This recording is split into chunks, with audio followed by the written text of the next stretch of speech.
Hello hi ये देखो मेथी शाग मुझे विराट नहीं मेथी और आलू किसी रेसिपी गोटे बनैबी आप सहित सेयार कर देखी नियंतु ये मुझे सब मेथी की भलसे बाछि नहीं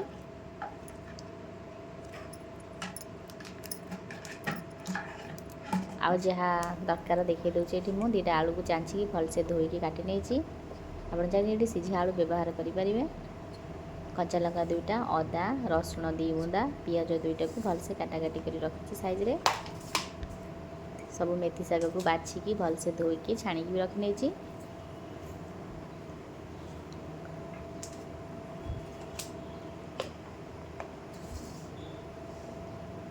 जब गैस ऑन करवा कड़ाई बसैबा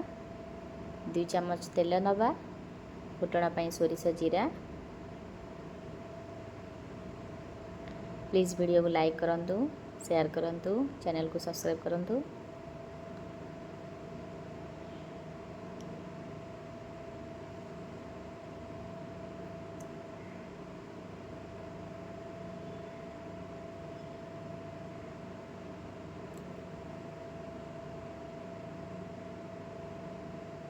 और फुटण भलसे फुटी सारी कंचा लंका पकेबा रसुण अदा ताको टिके भाजी नवा पकई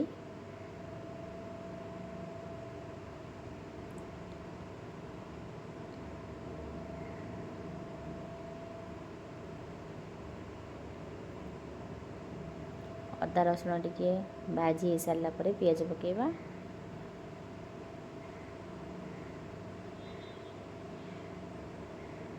रेसिपीटा बहुत जल्दी हो जाए मिनिमम 15 मिनट रे हो जाए आराम से आप घर करेंगे बहुत टेस्टी भी लगे बहुत बढ़िया लगे खायापी गरम भात शुखला भात जो थे भी खाईपर पखड़ा भात जहाँ भी खाईपर पियाज भलसे भाजी हो सारा काटी रखी आलू पकेबा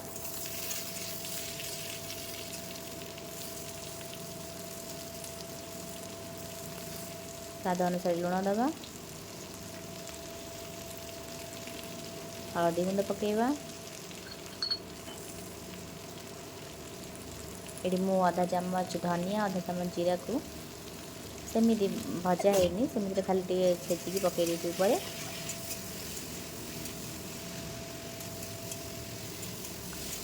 भलसे मिक्स कर नवा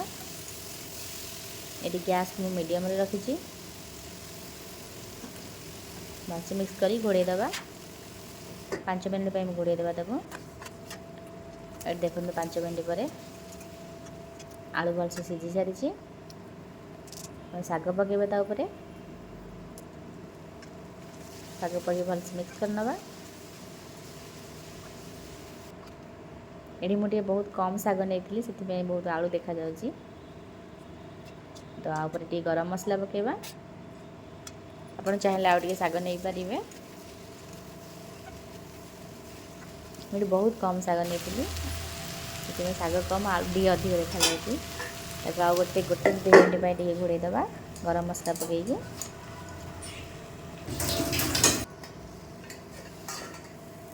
देखो रेडी होमर मेथी शाग आलू बहुत बढ़िया लगुला खायापी टेस्टी था मो बड़ झीर तो यहाँ फेवरेट से गरम भात में गोले गोले खाए बहुत बढ़िया लगे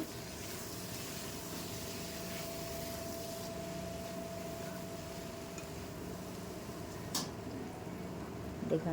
बढ़िया है प्लीज़ वीडियो को लाइक करूँ चैनल को सब्सक्राइब करूँ थैंक यू बाय बाय।